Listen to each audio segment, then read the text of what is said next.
Hi everyone, welcome to today's webinar. We'll be getting started shortly. I'll just give it a few minutes to allow people to get themselves in.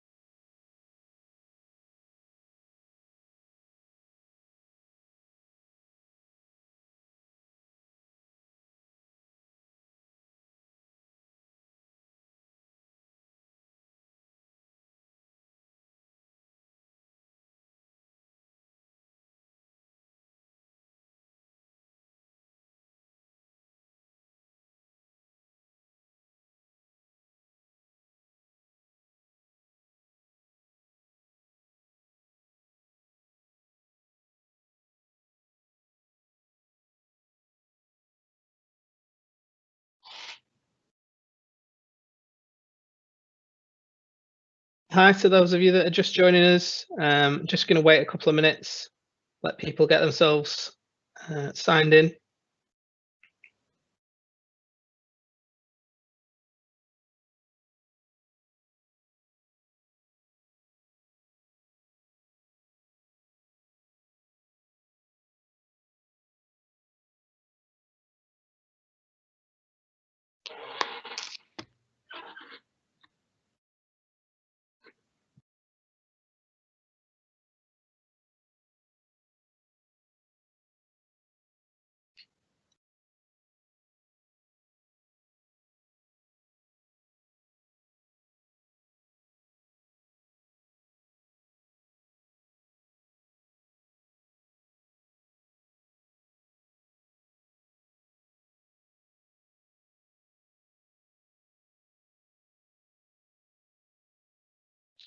Got a few people trickling in now, so we'll get started in a minute. Just give it another minute or two.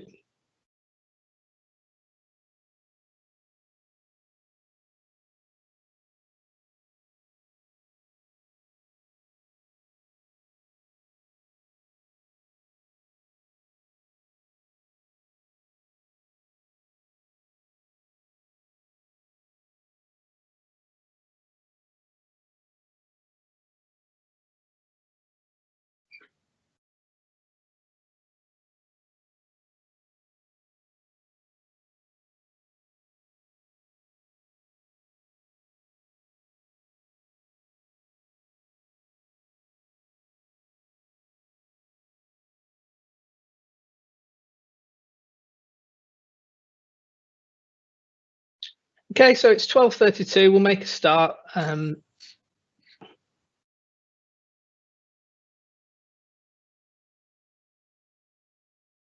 hi everyone, I'm Sean Gibb. Some of you may not be familiar with me yet. I'm relatively new to the business. I'm the events and marketing manager here at Pro Manchester, and I'm delighted to welcome you to today's webinar, which is Cybersecurity for a post-COVID-19 world, hosted by Thales, and specifically by Tony Harrison, who is the Maritime Combat Systems Solution Architect at Thales. Following today's session, I'll send out a post-event email, and it'll contain any post-event collateral, any links we can find out about more of our Pro Manchester events, and also our new Pro Manchester YouTube channel, so you can view any some of the other webinars that we've been doing, and you can find out some of the things that we've been getting up to during lockdown. So please subscribe to that, and the email will also contain a feedback form. If you could please fill it in, it only takes a few seconds, and it really is helpful for us to continue to improve our offerings, and it provides to make sure that we can keep consistently great content. So with that in mind, anyway, without further ado, I will hand you over to Tony Harrison. Okay, thank you, Sean. Good afternoon, everybody.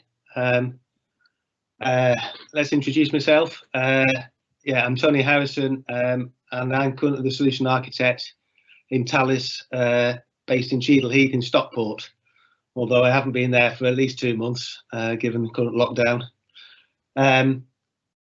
My role helps deliver mission critical solutions, and I've done that in the energy and defence sectors for many years. Increasingly, my role includes cyber, and as part of that, I share my expertise with my colleagues, delivering cyber education courses across the UK.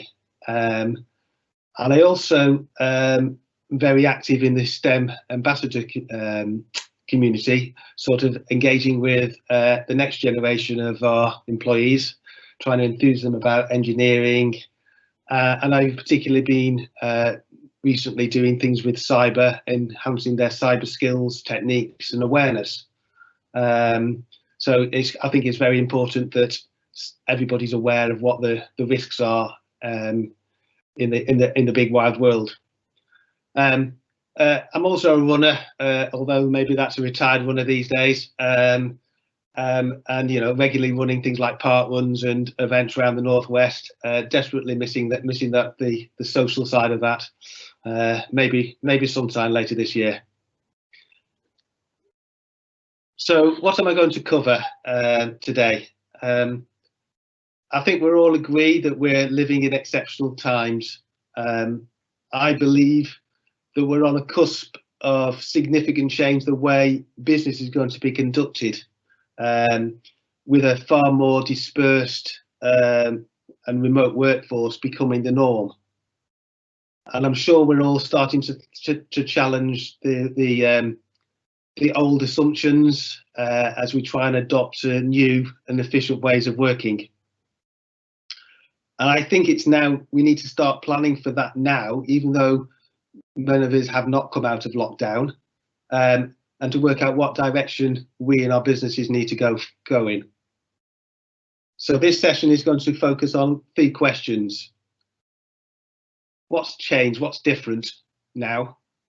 What does good look like now? And based on when that's going to change, maybe I'm already doing some of it. Maybe I need to start doing some of this. And finally, where can I get some help? Because this is complex. This is difficult. So whilst my immediate focus is going to be conducting business while we are primarily working from home, many of these aspects that I'm going to discuss today will also apply whenever we're operating outside of our normal working environment, such as working in coffee shops, or when we're traveling, or when we're away in hotels. I'm assuming all those will reappear sometime this year. And my focus is to work out how to protect you and your businesses from the risks which are all around us. And whilst I'm very technical, I'm trying to keep this session non-technical and avoid the inevitable buzzwords. So first, apologies if I have used any. Please pick that up later on, and I'll try and decipher the technical. So what's changed? I think regardless of what job we do, we probably all have a very different daily routine. I certainly have. And then I've been trying to balance maybe working life with homeschooling, maybe trying to keep healthy and safe, and also trying to maintain focus, because there's a lot of things happening that are easy to distract us. And there's probably some upsides. Maybe you've got a lie-in and an easy commute these days, just to go to your place of work, wherever that might be. You haven't got to do the school run. You haven't got to go and enjoy the joys of the M60 or a crowded commuter train. But there's probably then some downsides, because I'm sure we're all missing our colleagues, those chaps while you're having a cup of coffee in the kitchen, or round in it, are we going to shared lunch? You suddenly realise how important they are in the way we do business. But the one thing that I think we're abundantly clear, and it's come very clear to everybody, is we are increasingly dependent on digital connectivity to connect our day-to-day lives, whether it's to do business, whether it's for entertainment, or even some very basic essentials like shopping. And I think that's probably the biggest thing we need to recognise, the world now is digital, and we have to be embracing digital safely. And the one thing, while the world may have pressed the pause button over the last few months, the cyber world most definitely hasn't. And the enemies using cyber to cause pain and disruption aren't missing this opportunity. And unfortunately, that opportunity is a growing opportunity. I'm increasingly seeing on a day-to-day basis new and innovative ways of making disruption. So we need to be extra vigilant. COVID-19 has provided a most wonderful opportunity for the cyber criminals to exploit any weaknesses we have in the digital world. COVID-19 being worldwide, long lasting, and being very personal really helps the cyber criminals to really cause the disruption. And the cyber criminals have got lots of ways of deceiving us and extracting valuable information from us. So we all need to be very careful and take very small steps. There's been a very noticeable increase in the number of malicious emails circulating around the world. These are known as phishing campaigns, and they're there to try and get you to reveal sensitive information or visit fake websites.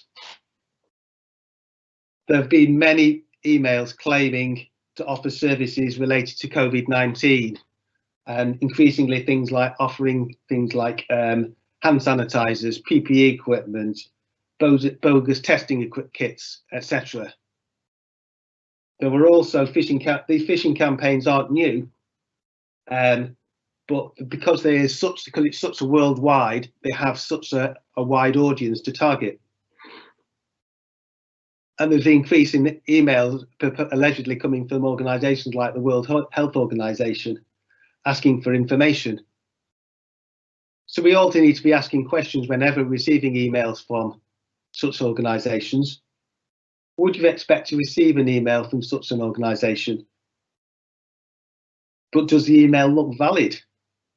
Is it really a valid email, or has it got a funny character somewhere in the email just to try and trick you? And emails can look very convincing, and sensitive information, unfortunately, is being revealed. I would hope that we're all aware of such scams, and we have processes to protect ourselves, our businesses, and our families from such attacks. Our National Cybersecurity Centre does offer a service to try and help us if you get suspicious emails, for any emails that we're not sure about, emails from a company that you've never heard of, or a business you don't normally do business with, or from somebody you don't know. Email, unfortunately, isn't the only way that they use now. There have also been campaigns using text messaging, which is called smishing, and voice, which is vishing, to get you to reveal sensitive information. The reason cyber criminals use these phishing attacks is to trick you, to allow them to download some malicious software onto your device. This software is then used to extract critical business information or personal information, or use your device as a gateway to do more criminal activity. You may have heard of Bitcoin mining, where your device is being used to run lots of calculations to generate Bitcoins. This is all part of a malware attack. So you need to be very aware if you're asked to download any software. Is the software really what it's claiming to be? Is it coming from the right source? As I'll talk about video conferencing software later on, is it really coming from that website, or is it somebody purporting to come from that website? And now phishing and malware both rely on human instigated activities. And being remote actually makes the opportunity for you to be exploited greater, because you don't have a neighbouring colleague to go and ask, you just received an email from such and such. Because certainly that's sometimes, you know, when we've been hit by phishing campaigns, you do question your colleagues, have you received one? It's not quite so easy when we're all remote. The basic rule, however, still applies. If in doubt, stop. And with the rapid change in working environments working away from our normal business environment, businesses obviously had to make some very rapid changes to their infrastructure to support the increased dispersed workforce. Now, some of those infrastructures suffered because they weren't capable of coping with so many people working remotely at the same time. The temptation to bypass these tools to try and find a way round just to get your job done, unfortunately, needs to be resisted. And I've certainly heard of people where they have done that, and unfortunately, it's not been very successful. The deployment of new software and environments has also led to some weaknesses because there hasn't been time to test these. And, you know, particularly things like video conferencing, you know, you may have heard of lots of things, people using the Zoom app, which suddenly became very popular. Unfortunately, it didn't have all the features that people would have wanted initially or configured correctly. And so there were certain attacks on video conferencing platforms, which were unfortunate. So in the rush to carry on your business, did we spend enough time to look at these tools and configure them appropriately? And I know some organisations didn't have enough laptops or devices for everyone to work from home. So maybe they were starting to look at bring your own device or use your own device. Was there enough time given for those devices to be looked at? Were they suitable? Were they clean? Were they offering opportunities for criminals to actually use that as a gateway into your business environment? So what should we be doing? I think we're all well aware of the 20-second rule now in terms of washing our hands and keeping healthy. I think we also need to be practicing cyber hygiene and keeping our devices cyber clean. And hopefully many of these were what we've all been doing already, but it doesn't do any harm to review them and to ensure that they are still appropriate, because some of them may have challenges now when we're working remotely. I can't emphasize enough the importance of keeping your software up to date. Out of date software is one of the primary sources of cyber attack. But you need to make sure your updates are being applied regularly to mitigate that change. Today is known as Patch Tuesday. Second Tuesday of every month is when Microsoft and many other software companies release a bunch of updates to be applied to your operating systems and applications. And these are increasingly important. The cyber world knows that Tuesday is the date when these are released. Potentially that's a day when they look for opportunities to exploit businesses when they aren't quite as speedy at updating their software. Vulnerabilities in software are continuously being discovered. And once these vulnerabilities have been publicised, these provide the rich pickings for the cyber criminals to utilise. So over the past few weeks, I've seen various vulnerabilities in things like your browsers. Now, browsers are such a broad user base. These provide a very significant platform for exploitation. Similarly, having antivirus software in your device is essential. having your software on there is one thing, but keeping it up to date again is another, because as new malicious software is discovered, your software needs to be able to detect it. I've also heard that some organisations where software updates were only applied when you were actually physically connected into your office environment. Now, given a remote workforce that obviously isn't physically connected, was the IT policy appropriate to allow those updates to still continue? And also, was there out-of-date software still being utilised? Maybe it's time to start looking at, have you got your software really up to date? Passwords, unfortunately, are a necessary evil of the digital world.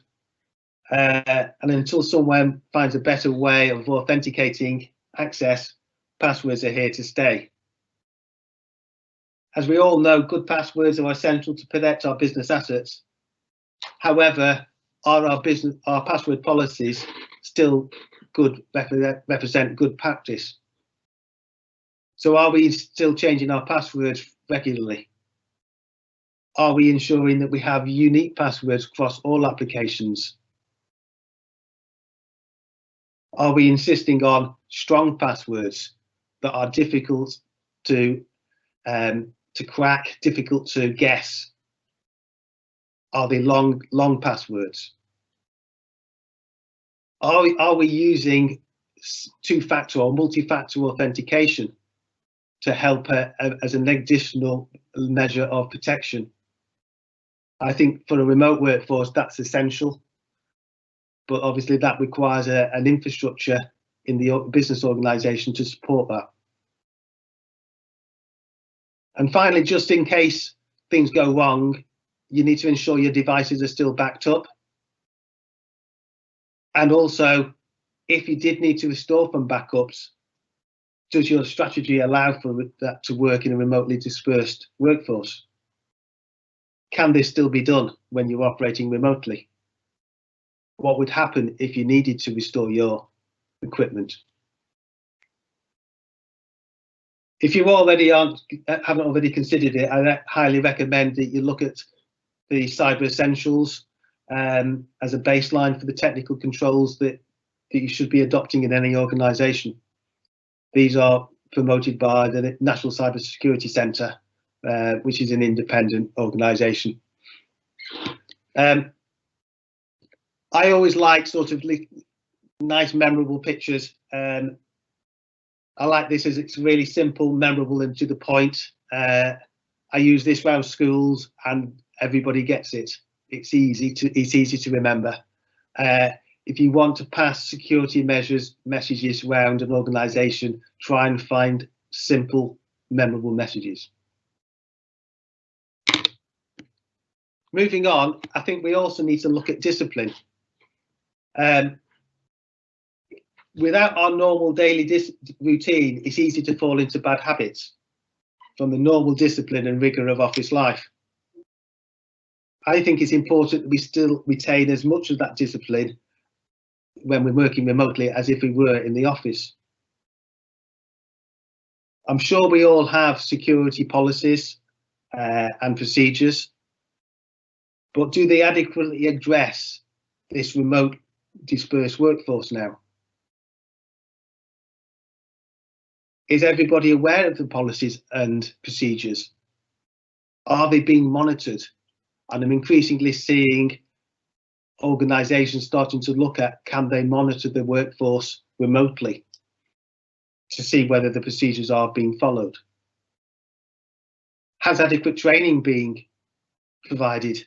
A lot of cyber is really about human actions.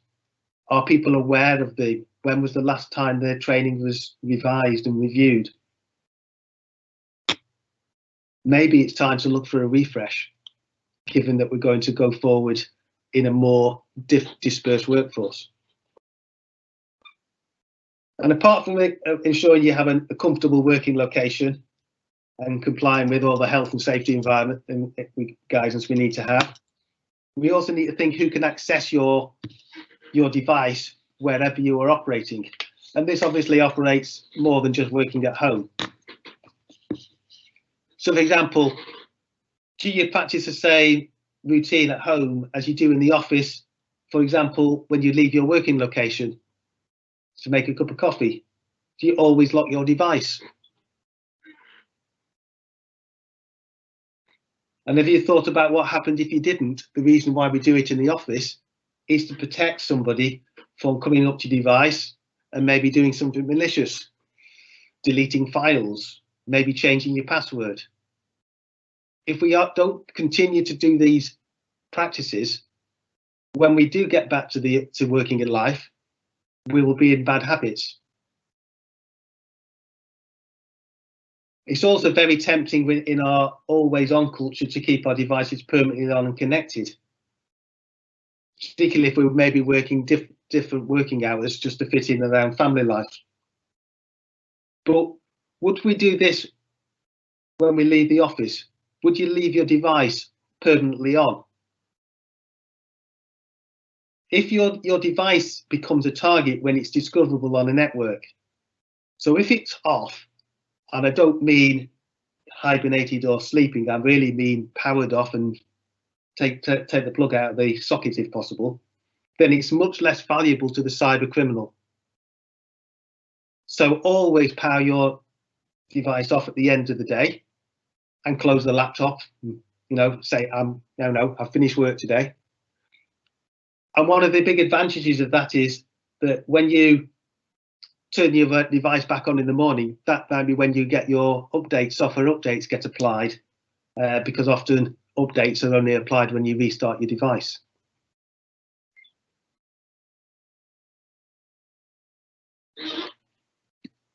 I also want you to look at the environment.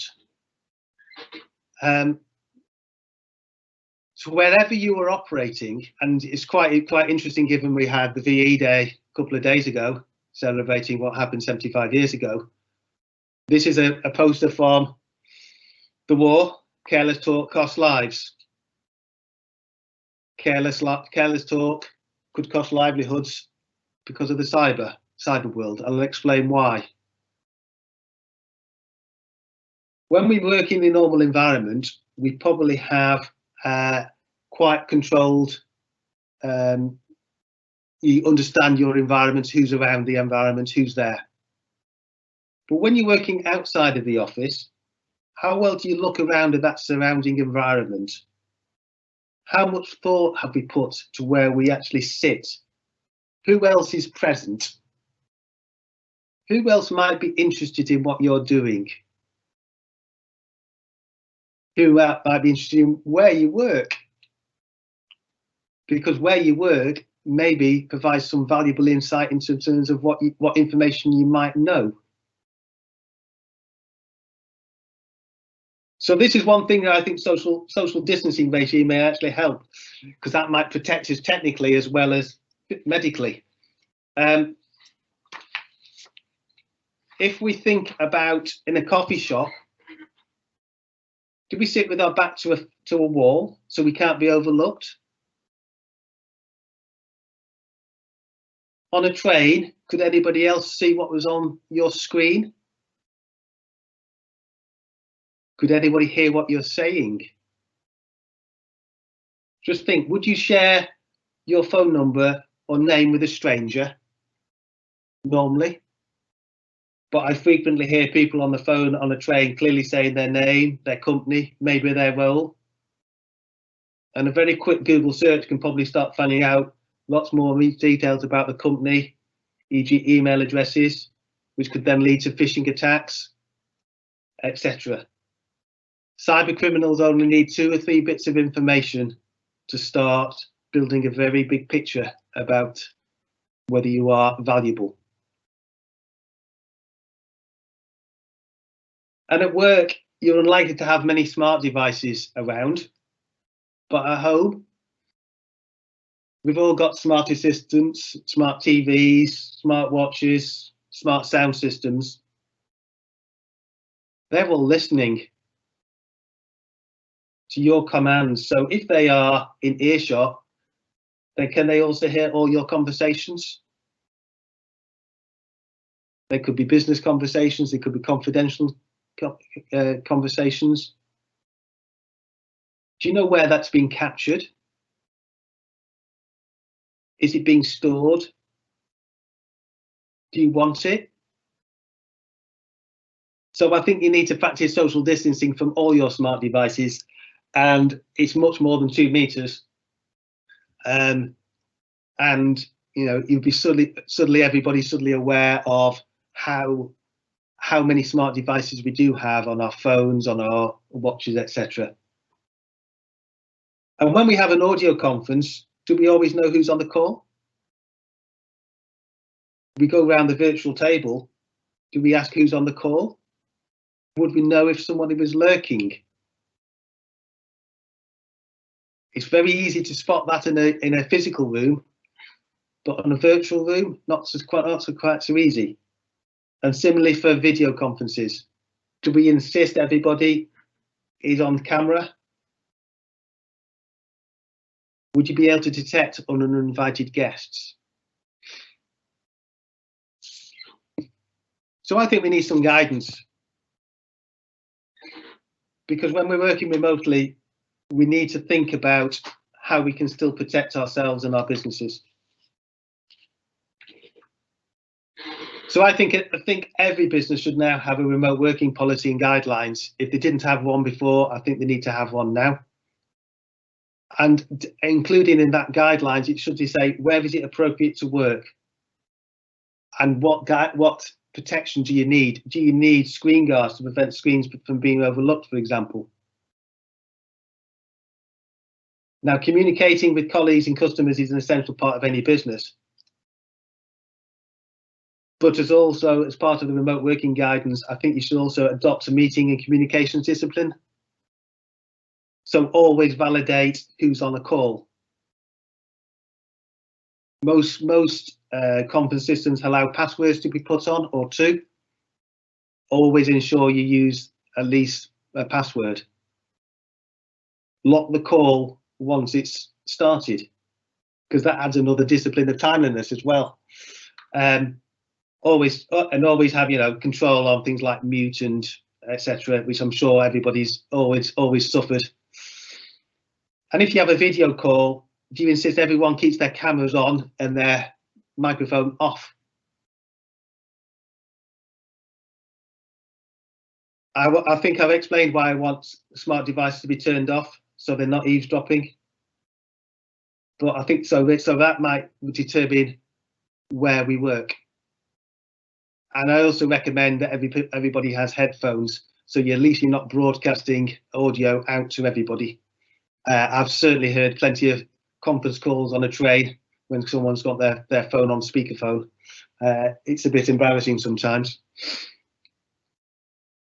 And finally, social media. And I know social media is an integral part of life, and every organisation surely has guidelines on what's appropriate to post. Now, cyber criminals increasingly use cyber as a source of valuable business intelligence. And in the last few weeks, I've seen lots of people showing them, say, here's my new working environment. Now, unfortunately, some of those may have some corporate information showing on the screens. You might not think that's very important, but that might be just the final piece in the jigsaw that a cyber criminal wants, that might then allow them to start building a more realistic attack. And while we're working at home, I know the business life and our personal life are some can become merged. I think you've got to try and keep the two separate. Have separate devices if you can. Make sure you are not sharing things between the multiple devices if you have multiple devices, and just try and keep your personal life and your business life separate if you can, so that you don't give too much information sharing your personal life and your business life, because that's another avenue that people will exploit. So to summarise, I think there are 3 aspects that we should be looking at to adopt going forward in this post-COVID-19 world. whatever shape that might look like. So we need to be adopting cyber hygiene. I think we should have been doing that before. I think it's even more important now. I think we should be adopting a better and more robust cyber discipline. And I think we need to provide increased guidance of when we're working with our digital devices when we work remotely. And hopefully, while we all stay alert, our businesses will allow us to stay secure. And is this image that I found at the Manchester Metropolitan University, one of the stairwells of the library says, I love it. When you know better, you do better.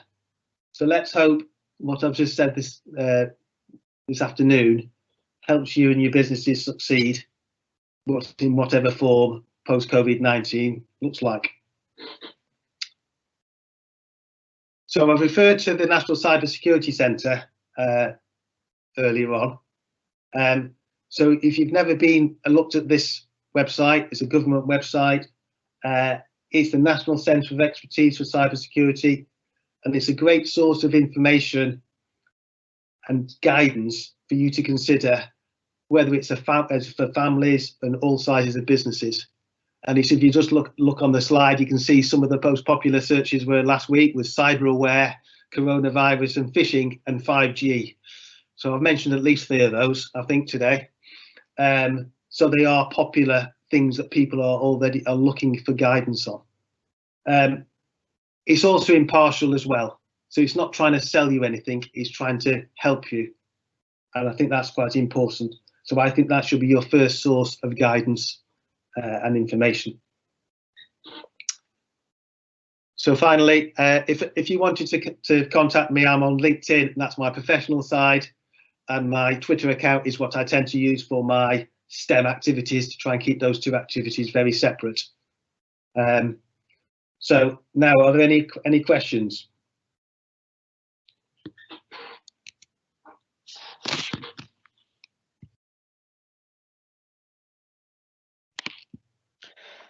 So everyone, if you'd like to use the Q&A functionality, then you can submit Tony any questions. There's one in there for you now. Okay, right. Okay, so the question's about securing their broadband network against unauthorized access. Okay, 3 things. One, make sure you've got a strong password. They will all be delivered with probably a factory set of passwords and accounts. So please change that. Secondly, keep it on.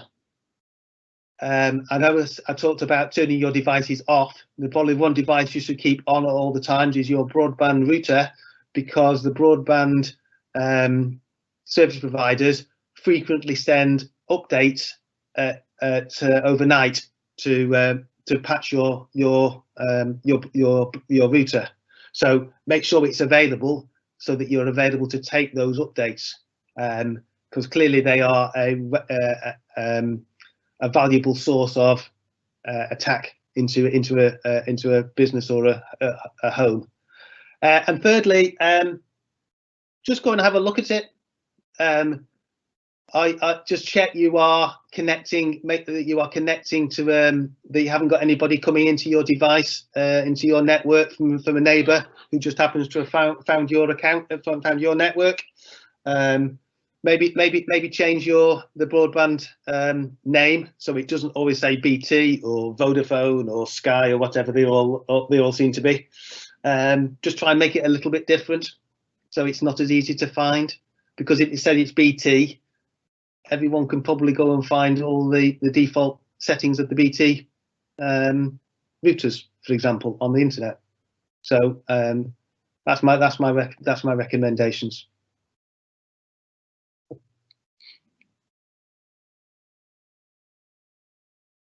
Another one in there for you now, Tony.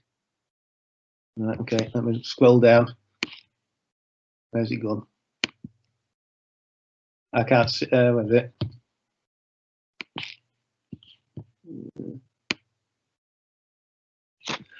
Are there any implications for the security of our cloud-based? Okay. Cloud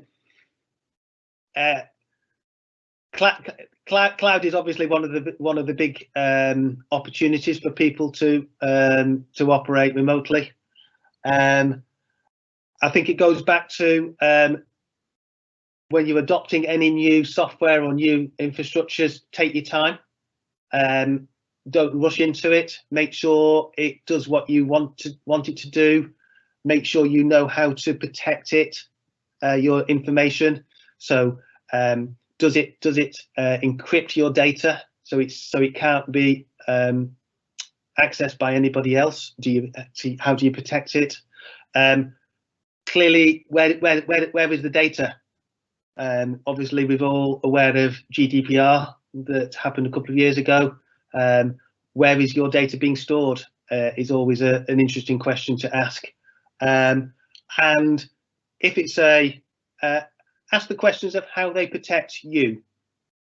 What would happen if things do go wrong? You know, there have been numerous attacks where people have lost information.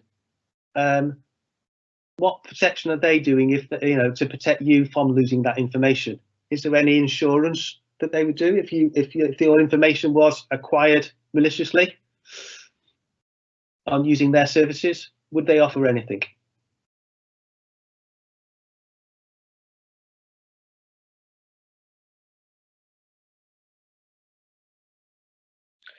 So I think that's all the questions. I've not got anything else on the Q&A feature. So I guess if that's everything, then we'll close off and say thank you very much, Tony. It's been a really insightful and interesting subject matter. So thank you very much, and thank you to everyone who's attended. Okay, thank you, everyone. Cheers, bye.